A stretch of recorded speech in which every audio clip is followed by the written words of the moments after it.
견줄지가 별로 이렇게 중요성이 없는 그러한 물품인데 폐업하는 문방구에서 밖에다 이걸 내놨잖아요. 누가 가져가라고.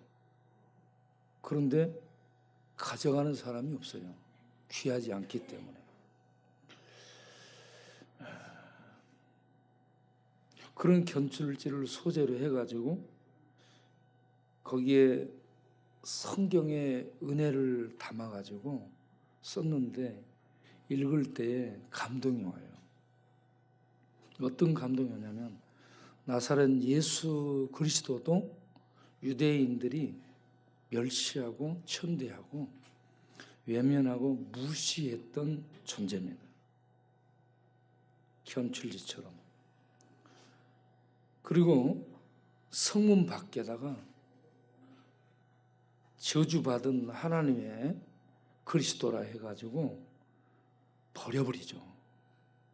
성 밖으로, 성 안에서 더러운 것을 갖다가 버려버린 유대인들에게 의해서, 자기 백성에 의해서 너는 성 안에 있으면 안 되는 더러운 암 같은 자야 해서 성 밖에 갖다 내버려버리는 존재가 예수입니다. 무가치하고 중요성이 없고 어디 있으면 해가 되는 그러한 존재. 그래서 버려버린 예수를 하나님은 모퉁이의 머릿돌로 사용을 하시게 되죠. 그리고 로마에서 하나님 백성들, 예수 믿는 성도는 갈릴리 사람들이라고 해서 아주 무시받고 멸시받고 천대받았습니다. 이 견줄지처럼 어떤 소용 가치도 별로 없고 귀중하지도 않고 별로 돈이 되지도 않고 그런 존재. 이 예수 믿는 신자들은 오히려 그보다 더 사회에 해를 끼치는 존재로 여겨지는, 그래서 없어져야 될 존재로 이렇게 짓누름을 받았던 그런 부류의 사람들이 예수님이었고 예수 믿는 사람들이었죠. 그래서 약간 같은 맥을 이렇게 상기시켜주기 때문에 상당히 시가 은혜가 되고 감동이 되어서 이 시를 대상으로 이렇게 선정을 했구나 생각을 하게 되었습니다. 오늘 예배에 나오신 우리 모든 성도님들 위해 우리 하나님의 크신 은혜와 평강과 축복이 함께하는 복된 시간 되시기 바랍니다. 오늘은 종려주일이죠. 예수님이 예루살렘에 입성할 때에 모인 사람들이 종려가지를 들고 환호하고 길에다 옷을 펴서 깔며 환호하고 호산나 다윗의 자손이 하며 외쳤던, 그러면서 앞뒤로 옹이하며 예루살렘으로 입성할 수 있도록 도왔던 이러한 이 날을 기념해서 드리는 그런 절기가 종려주일이고 또 다른 말로 하면 고난주간이라고 얘기를 합니다. 이 종려주일 고난주간에 우리에게 주시는 이 말씀을 듣고 그 의미를 파악하고 깨닫고 그리고 삶 속에서 우리가 실천하고 그 감동으로 온 내용들을 우리 안에 담고 실천하며 살아감으로 하나님께 영광이 되는 우리 성도님들이 될 수 있게 되기를 바랍니다. 화면을 보면서 우리가 얘기를 이어가도록, 말씀을 이어가도록 하겠습니다. 예수님이 예루살렘에 입성하기까지 여정을 잠시 이렇게 훑어봤습니다. 예수님이 예루살렘에 올라가신 것, 생각을 많이 해봤습니다. 왜 올라가셨을까? 죽으러 올라가셨거든요. 죽으러.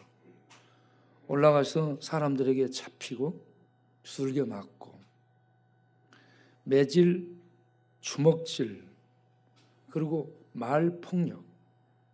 말폭력이 가슴 깊이 꽂히는 비수죠. 이거 그렇게 해서요, 십자가에까지 못 박아서 저주 속에 죽입니다. 그 죽임을 당하기 위해서 올라가요. 인간들은 원래 고난이 오면 피하고 죽음이 오면 더 도망가려고 하죠. 그런데 예수님은 고난과 죽음을 향해 정면으로 다가가고 죽기 위해서 올라가는 이러한 발걸음을 옮기고 있는 것을 보게 됩니다. 예수님이 올라가시는데 가이사랴 빌립보에서 제자들에게, 북쪽이죠, 가이사랴 빌립보는, 제자들에게 너희는 나를 누구라 하느냐 질문을 합니다. 그때 제자들이 주는 그리스도시요 살아계신 하나님의 아들입니다 고백을 합니다. 이 고백을 받은 다음에 예수님은 바로 내가 예루살렘에 올라가서 장로들과 대제사장들과 서기관들, 유대인의 주류이면서 유대를 유지하는 유지입니다. 권력층, 지배층, 교육층, 이 모든 것들을 잡고 있는 부류가 장로, 서기관, 제사장들, 이런 사람들입니다. 바리새인들. 이들에게 잡혀 고난을 당하고 죽으리라. 그런데 제3일에 다시 살아나리라라고 가르칩니다. 계속 이걸 가르치면서 올라가게 됩니다. 그래서 19장 1절을 보면 예수님이 갈릴리를 떠나요. 북쪽을 떠나서 계속 남쪽으로 올라와서 유대 지경에 가까이 이르게 됩니다. 그리고 20장 17절을 보면 예루살렘으로 올라갑니다. 올라가는 길에서 제자들에게 또 동일한 내용을 가르치게 됩니다. 그리고 오늘 마태복음 21장 1절을 보면 그들이 예루살렘 가까이 가서, 예루살렘이 이제 가까이 왔다는 얘기입니다. 그리고 가까이 있는 감람산 벳박에 이르렀을 때, 이렇게 마태가 보도를 해주고 있습니다. 거기에서 우리 주님은 제자들에게 나귀 새끼 나귀를 끌고 오라 라고 명령을 하고, 나귀를 끌고 오자 그것도 새끼 나귀, 한 번도 사람이 타보지 않은 새끼 나귀를 타고 예루살렘으로 들어갑니다. 여러분, 차도요 막 꺼내오면 시운전하고 좀 길을 들여야 되잖아요. 나귀 새끼가 한 번도 타보지 않은 나귀 새끼가 사람을 태운다. 길을 걸어갈 때 비틀비틀했을 거라는 생각이 듭니다. 그런 나귀를 타고 예루살렘에 들어가니까 제자들과 사람들이 옷을 깔아주고 종려나무를 들고 환호를 합니다. 호산나, 호산나 뜻이 두 가지며 메시아 만세, 지금 구원하소서, 이런 의미를 담은 이 호산나를 외치면서 맞이하고 옹이하며 함께 도성으로 들어가게 됩니다. 이때 유월절 제사를 드리러 온 군중들이 약 270만 명 정도로 집계를 해서 보도를 하고 있는데, 이 군중들이 놀라는 거예요. 이가 누구냐? 이게 누구냐? 이런 얘기입니다.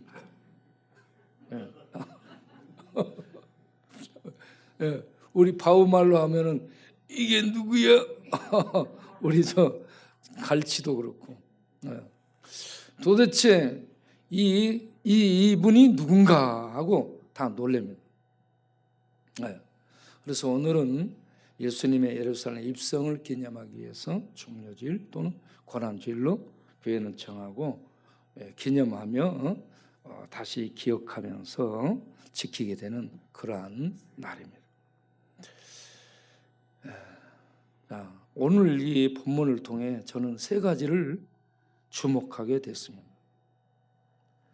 이 예루살렘으로 입성하고 있는 이 예수, 나귀를 타고 비틀대는 나귀를 타고 입성하는 모양새가 좀 볼품이 이상해요. 이러한 예수는 도대체 누군가? 이 예수는 도대체 누군가? 저는 세 가지로 말씀을 드리도록 하겠습니다. 첫째, 예수는 왕이다 하는 얘기입니다. 왕이라는 얘기입니다. 벳바게에 이르렀을 때 여리고에서 벳바게를 통과해서 이제 예루살렘으로 들어가게 되는데 주님이 제자들에게 일을 시킵니다. 무슨 일이에요? 가서 나귀 새끼를 끌고 오라. 나귀 새끼라 해야 맞아요? 새끼 나귀라 해야 맞아요? 앞뒤로 해도 마찬가지예요. 어쨌든 이 나귀를 끌고 오라 했어요. 그러면 끌고 오게 될 때 주인이 있을 거 아니에요. 주인이 주인에게 보고도 안 하고 전화로 연락도 안 하고 무조건 끌고 가. 그러면 주인이 와가지고 스톱. 당신들 뭐야? 왜 나무 짐승을 끌고 가는 거야? 얘기라도 해야 될 거 아니야? 이러면서 뭐라 얘기할 거 아니에요? 뭐냐 말이야 당신들. 이 도둑놈들 아니야? 하면서 얘기할 수 있잖아요.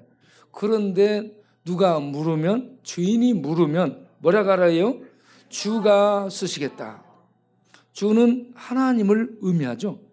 하나님이 쓰시겠다. 주가 쓰시겠다. 이렇게 대답을 하라고 얘기합니다. 그러면 그 주인이 주리라 하는 얘기입니다. 그렇게 해서 하나님이 준비하셨기 때문에 하나님의 일 시키심을 그대로 순종해서 가서 주가 쓰시겠다 하면 주인이 끌고 오라 해서 제 아들이 그렇게 끌고 왔어요. 마태는 이 상황을 놓고 선지자를 통하여 하신 말씀을 이루려 하심이라 라고 보도를 하고 있습니다. 그러면 이 선지자는 어떤 선지자인가? 기원전 520년경 이스라엘 백성이 포로에서 돌아와요. 포로에서 돌아와서 성전을 두 번째 수르바벨 성전을 건축하는데 성전 건축할 때에 거기에 많은 회방하는 세력들이 있습니다. 외적 세력이 아주 법적 고수하고 권력 있는 그런 분에게 이 여러 가지로 걸어서 스톱이 됐어요. 몇 년 동안 성전을 못 짓냐? 16년을 못 짓습니다. 이때 학개와 스가랴가 나서가지고 독려하며 성전을 재건할 수 있도록 이스라엘 백성들을 흥분시키고 격려하고 그들에게 힘을 불어넣어 줬던 선지자가 스가랴입니다. 학개하고 이 스가랴 선지자의 예언이 이루어지게 하려 하심이라 하는 얘기입니다. 무슨 예언이야? 스가랴 9장 9절을 보게 되면 시온 딸에게 이르기를 내 왕이 내게 임하나니 그는 겸손하여 나귀 곧 멍에 매는 짐승의 새끼를 탔도다. 이렇게 예수님이 오시기 500년 전에 스가랴 선지자를 통해 왕이 예루살렘으로 도성으로 입성하는데 말을 타지 않고 마차 타지 않고, 네?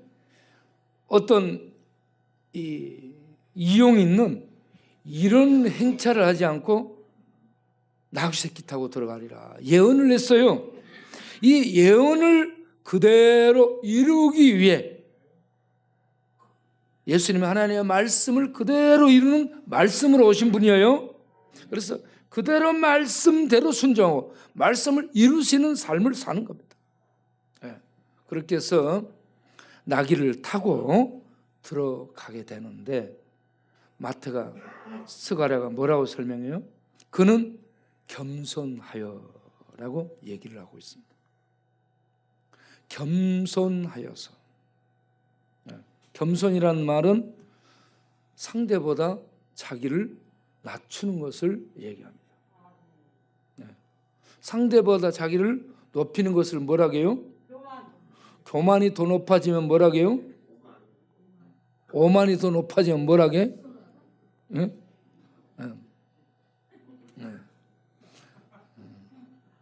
오만하고 교만하고 거만하고, 이게 쓰리만이에요. 그런데 예수님은 이게 없어요. 이 자기를 저 밑에 이렇게 낮추고, 그리고 이 뭐라고 얘기해요? 짐을 지는 일꾼으로 얘기합니다. 멍에를 매는, 낮출 뿐만 아니고 멍에를 메고 가는 이런 이 짐꾼처럼 얘기를 하고 있습니다. 겸손하여 죄인들의 짐을 져주고 죄인들의 죄짐, 죄인들의 악, 죄인들의 저주를 짊어지고 가는, 멍에 매는 짐승으로 이렇게 얘기를 하며, 이렇게 자기를 겸손히 낮춰서 예루살렘에 입성하는 왕이라고 얘기를 하고 있습니다.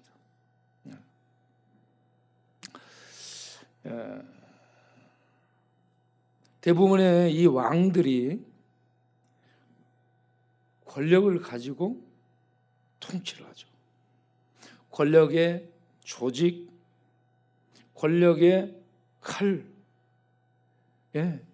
이런 것들을 가지고 폭압, 이 폭력, 그리고 무자비함, 이런 것들로 짓밟아 버리고, 그래서 옛날 조선시대나 이 고려시대나 이런 때 보면 무슨 정변이 일어나잖아요. 무슨 정변, 무슨 사화, 이런 것들이 일어나게 되면 뭐라고 얘기해요? 칼바람이 불 것이다, 피바람이 일 것이다, 이런 얘기를 합니다.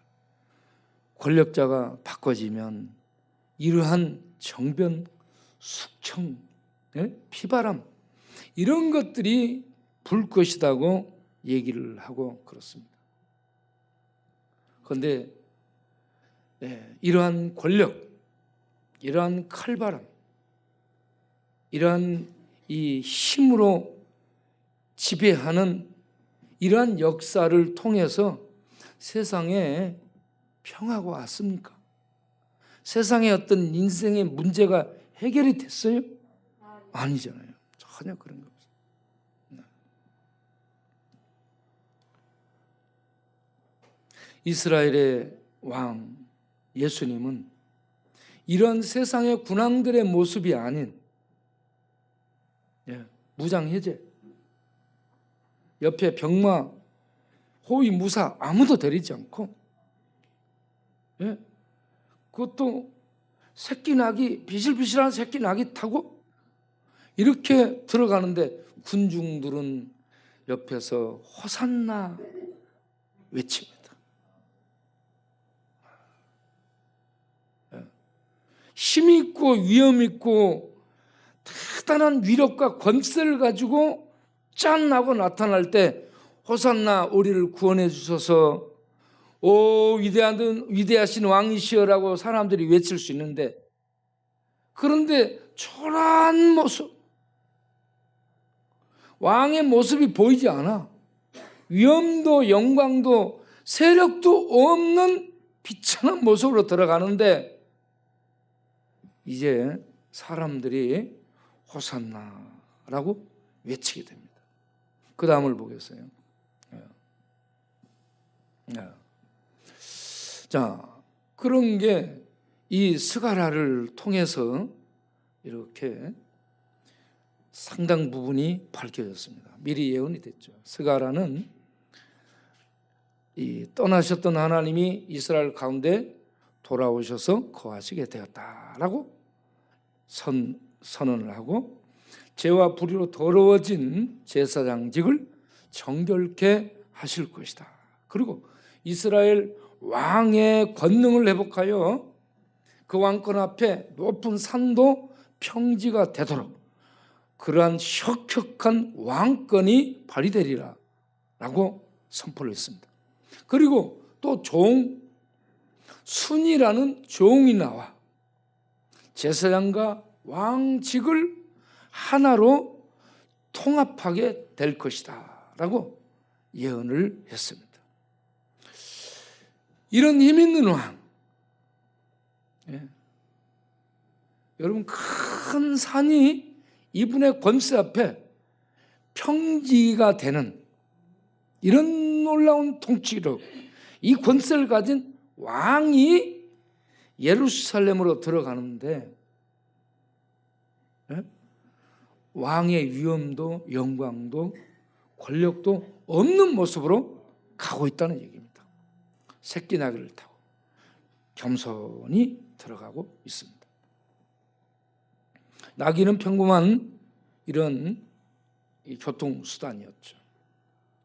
말은 개선 장군 같은 이런 장군이 타고 들어오는 그런 권력을 상징하죠.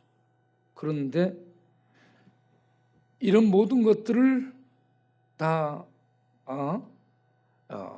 버리고 예수님은 나귀 새끼를 타고 들어가고 있습니다. 그런데 이렇게 예수님의 낮아지심은 이 땅에 죄악을 섬기는, 죄악을 짊어지고 섬기는 일을 하기 위해서 들어가는 분이라고 이렇게 스가랴가 예언을 했습니다. 예수님이 종순으로 오시는 메시아가 이 땅의 죄악을 하루에 제하리라, 끝내리라 라고 예언을 했습니다. 이 예수님은 십자가를 짊어진 날, 예루살렘에 들어가서 십자가를 짊어진 날에 단 한 번에 영원히 죄를 멸하시고 제거하시고 끝내시는 일을 이루십니다. 그 일을 하기 위해서 예수님이 들어갑니다. 수많은 왕들, 수많은 군왕들, 수많은 장군들이 군대를 동원하고 싸움을 하고 또 싸우고, 그래도 이 땅에 평화는 오지 않았습니다. 그들의 목적, 그들의 슬로건이 뭐예요? 평화를 위해서다. 그런데 그러한 전쟁 싸움이 평화를 갖다 준 게 없습니다. 그런데 예수님은 나귀를 타고 예루살렘에 들어가요.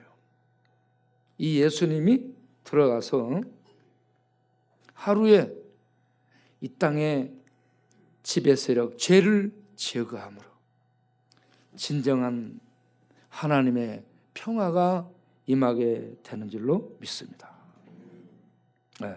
이 일을 하러 예수님이 들어가는 거죠. 자, 그래서 우리가 두 번째 주목할 것은 예수님이 들어가는데 사람들이 막 외칩니다. 호산나 다윗의 자손이야 하면서 외칩니다. 이 다윗의 자손이라는 이 명칭은 메시아에 대한 대명사입니다. 하나님에 대한 대명사가 주라는 단어입니다. 그런 것처럼 이 메시아에 대한 대명사가 다윗의 자손으로 그들에게 알려졌습니다. 그래서 그들은 메시아여 하지 않고 뭐라고 얘기해요? 다윗의 자손이여, 다윗의 자손이여, 호산나 다윗의 자손이여, 호산나 하나님 만세, 그러면서 지금 우리를 구원하소서, 이런 의미를 가지고 예수님을 환영하고 맞이하고 있습니다. 이 예수님에 대한 이 말씀을 시편 118편 25절 26절에 찬송하리로다 주의 이름으로 오신 이여, 가장 높은 곳에서 오셔서 구원해 주소서, 호산나, 이렇게 하나님을 찬양하고 있는 시를 그들이 노래로 부르면서 예수님의 입성에 박수를 보내고 있는 것입니다. 이렇게 해서 무리가 앞에서 종려나무를 들고 깔고 옷을 깔고 호산나 다윗의 자손이여 우리를 구원하소서, 지금 높은 곳에서 오셔서 우리를 구원하소서 외치면서 막 들어가니까 예루살렘에 모여있던 사람들이 소동하게 돼요. 소동했다는 말이 뭔 말이냐면 지진으로 땅이 갈라져갖고 막 흔들려서 난리법석이 일어난 것처럼, 이번에 트리키에 지진으로 집이 무너내리고 사람들이 죽고 막 이게 땅이 갈라지고 그러니까 난리가 일어났죠. 정신이 막 갈라진 것처럼 이렇게 됐죠. 이게 소동입니다. 소동. 그러니까 예루살렘 성에 왕이 입성한다고 난리 나니까 이거 어떻게 된 거야? 예루살렘 성이 진동을 하게 돼. 지진 맞은 것처럼 전체가 진동을 하고 소동을 하게 된 거예요. 네. 그런데 예수님이 이렇게 왕으로 입성할 때, 메시아로 입성할 때 그들이 호산나 다윗의 자손이여 하면서 외치며 찬양하며 맞이하지 아니하면 돌들이 소리 지르리라. 하나님은 돌들을 통해서라도 소리를 지르도록 하시는 분이라는 얘기입니다. 그래서 이들이 이렇게 하나님을 찬양하며 맞이하고 하나님의 영광을 선포하는 것 당연한 거다 하는 얘기입니다. 이들이 하지 않으면 돌들이 한다는 겁니다. 여러분, 우리가 하나님을 찬양하고 하나님의 영광을 선포하지 않으면 하나님은 무엇으로 해? 돌 가지고 하는 겁니다. 그래서 우리 바우클럽이 나온 거예요. 돌클럽이 돌클럽. 네. 여러분, 지식자들, 권력층들, 또 이 성경을 아는 자들이 하나님을 노래하고 찬양하고 하나님의 영광을 선포하지 않으면 하나님은 나귀를 통하든 짐승을 통하든 돌을 통하든 무엇을 들고라도 하나님을 찬양하고 영광을 선포하도록 하시는 전능하신 분입니다. 그러니까 하나님이 돌 쓰기 전에 우리가 나가야 되겠죠. 네. 자진하여 납세하시기를 바랍니다. 네.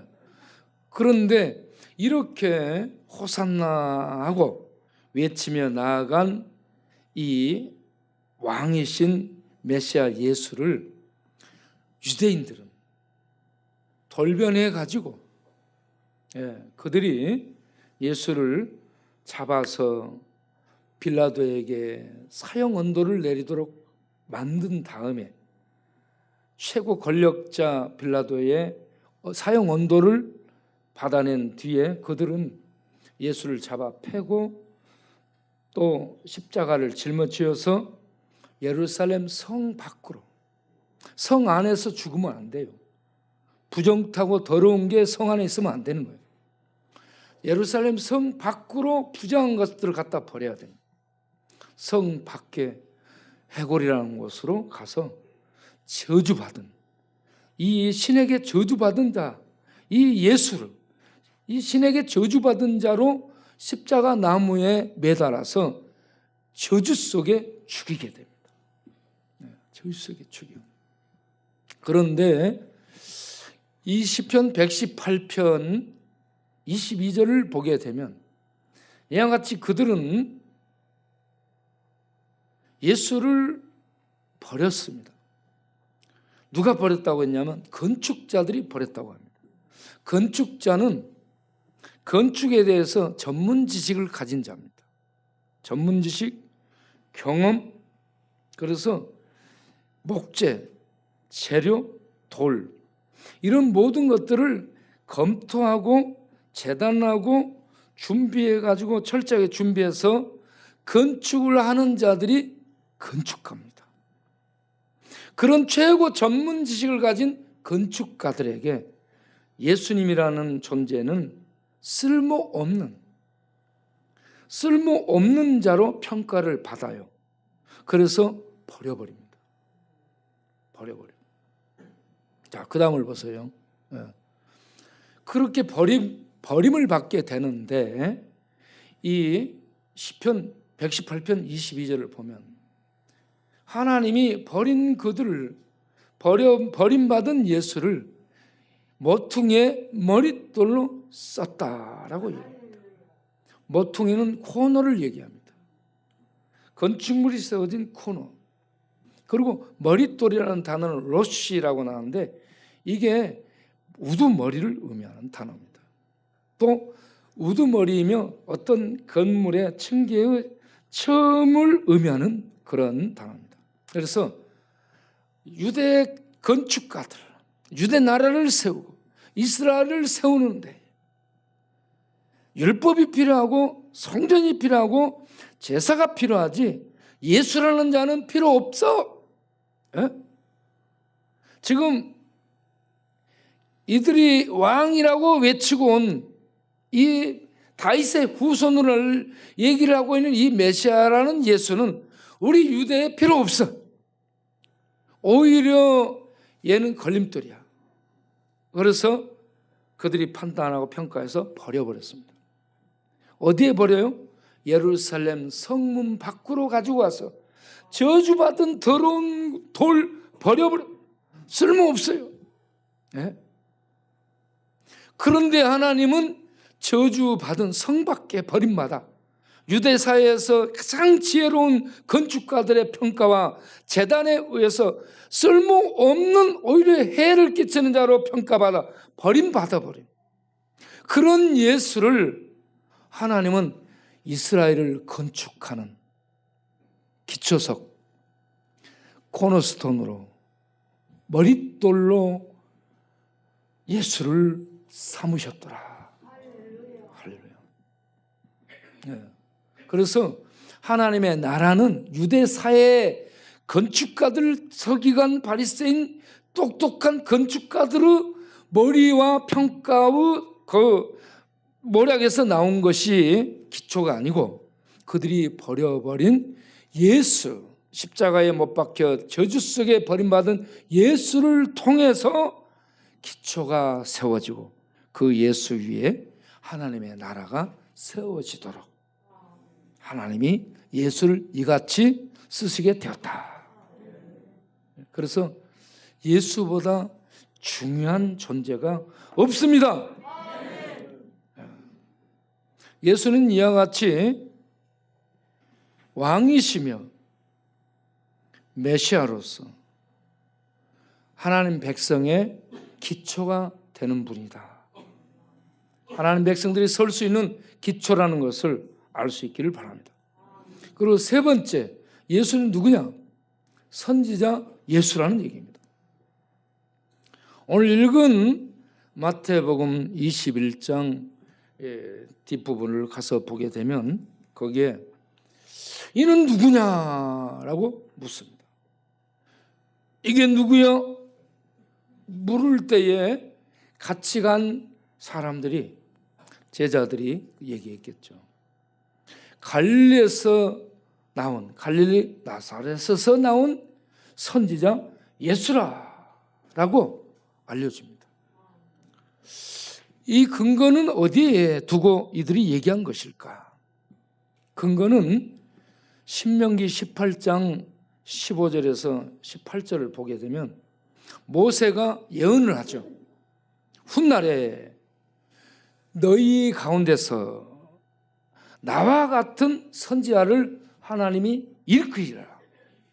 하나님의 선지자를 일으키리라 라고 모세가 예언을 했습니다. 그 선지자, 모세가 말한 그 선지자가 하나님의 말씀을 받고 하나님의 말씀을 전하고 하나님의 말씀을 그대로 실천하는 그 선지자가 바로 예수라. 예수인데 이분이 어디에서 오셨어요? 갈릴리 나사렛. 그들이 무시하고 멸시하고 생각지도 않은 지역의 출신이라. 이것도 걸리는 거예요. 유대인들에게. 그래서 그들이 이와 같이 선지자 예수라라고 답을 하게 됩니다. 예수는 왕이시면서 다윗의 후손 메시아로서 하나님의 말씀을 유대인들에게 전하고 실천한 그 선지자로서 이제 마지막 예루살렘에 가서 하나님의 구원을 이루는 사명을 수행하게 됩니다. 예수님이 십자가에 못 박혀서 이 사역을, 구원의 사역을 이루기에 예수님은 예루살렘으로 올라가셔야만 했습니다. 올라가셔서 성문 밖에 나아가 끌려가서 십자가를 지시고 저주 속에 죽으심으로 우리 인간들의 죄를 해결해 주시게 됩니다. 히브리서 13장을 보게 되면 예수님이 성문 밖에서 버림을 받고 저주 가운데 죽임을 당함으로 우리들의 죄를 사해 주시는 이러한 사역을 완수하셨다고 말씀을 하고 있습니다.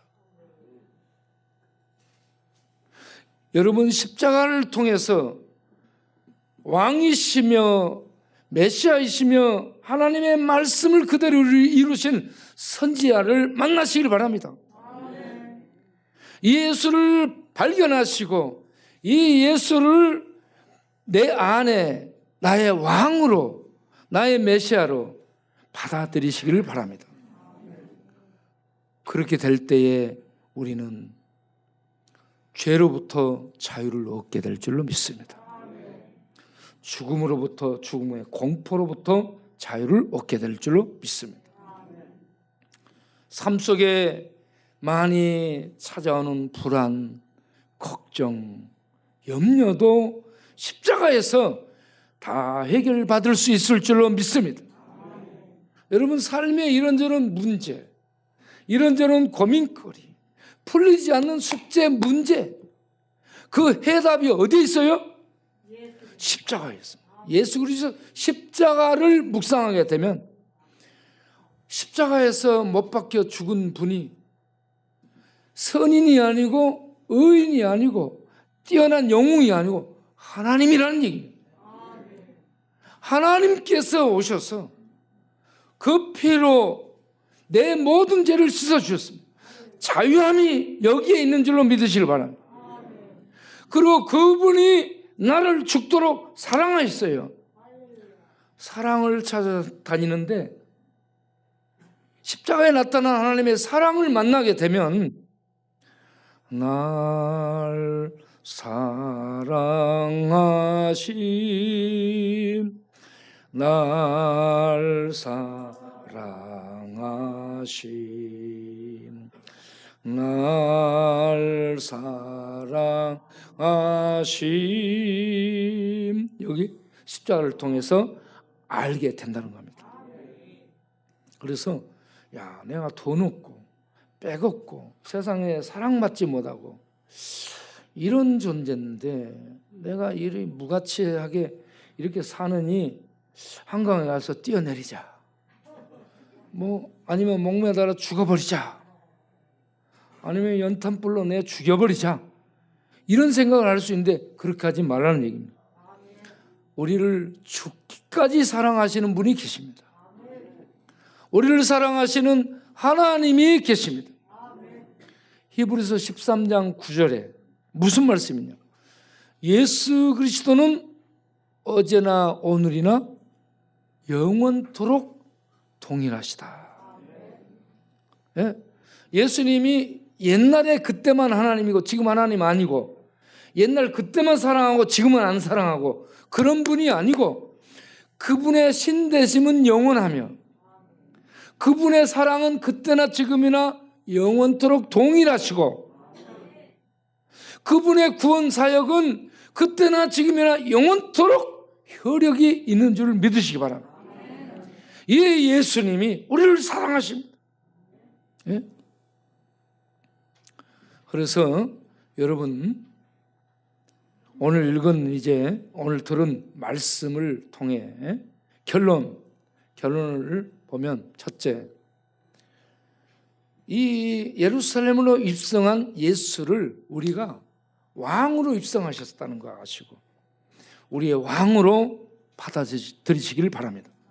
우리의 왕, 나를 통치하는 왕, 하늘 보좌에 계시며 현재 하늘과 땅과 지옥 음부의 모든 세계를 통치하는 왕으로 계시는 이 예수님을 나의 왕으로 받아들이자는 얘기입니다. 그렇게 받아들이겠습니까?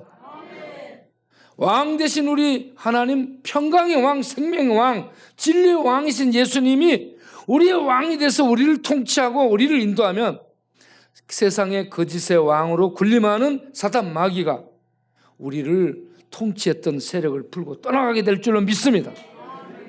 이러한 생명 안에서 생명의 통치를 받고 생명의 부여함을 누리며 사는 우리 모두 될 수 있게 되기를 바랍니다.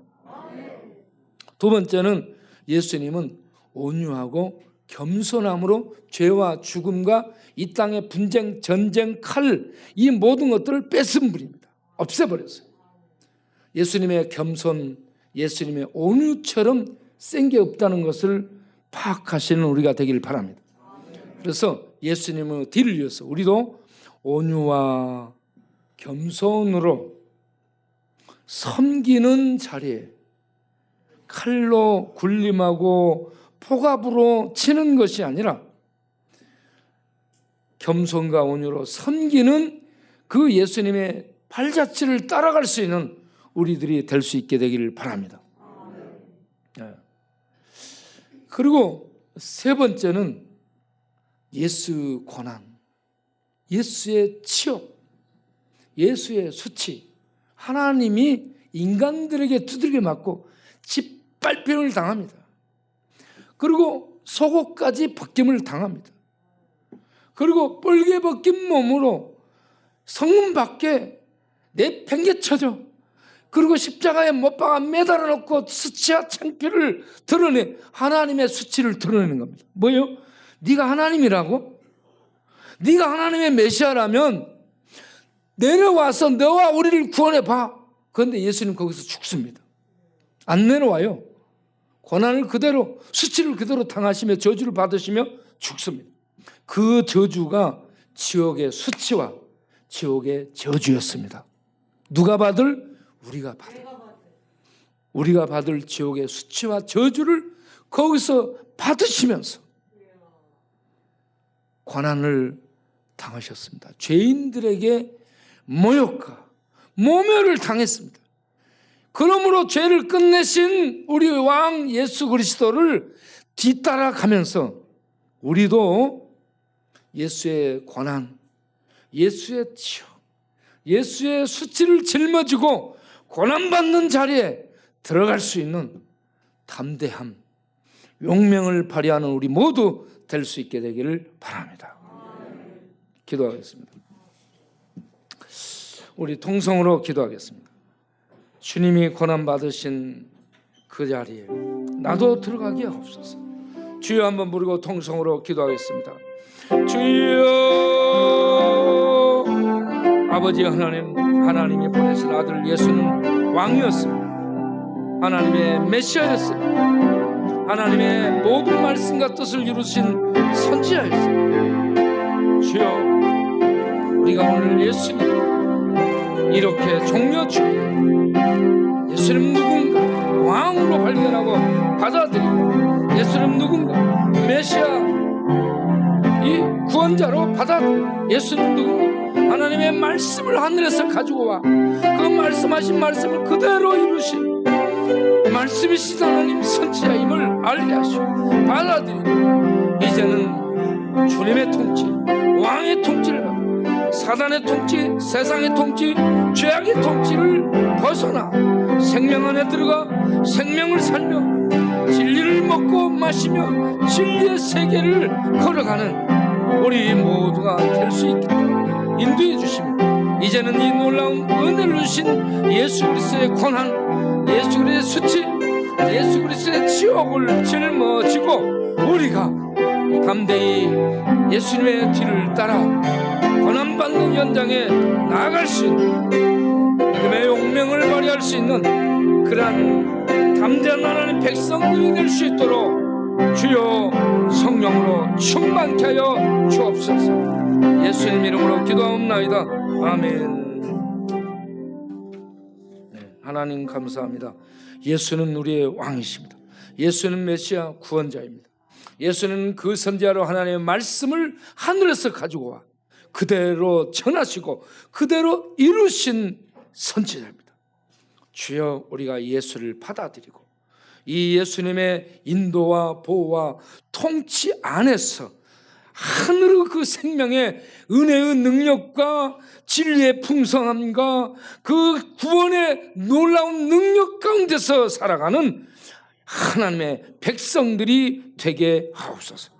그렇게 해요 하나님께 영광을 드리고 하나님의 영광을 찬송하는 우리 모두가 되게 하여 주옵소서. 예수 그리스도 이름으로 기도합니다. 아멘.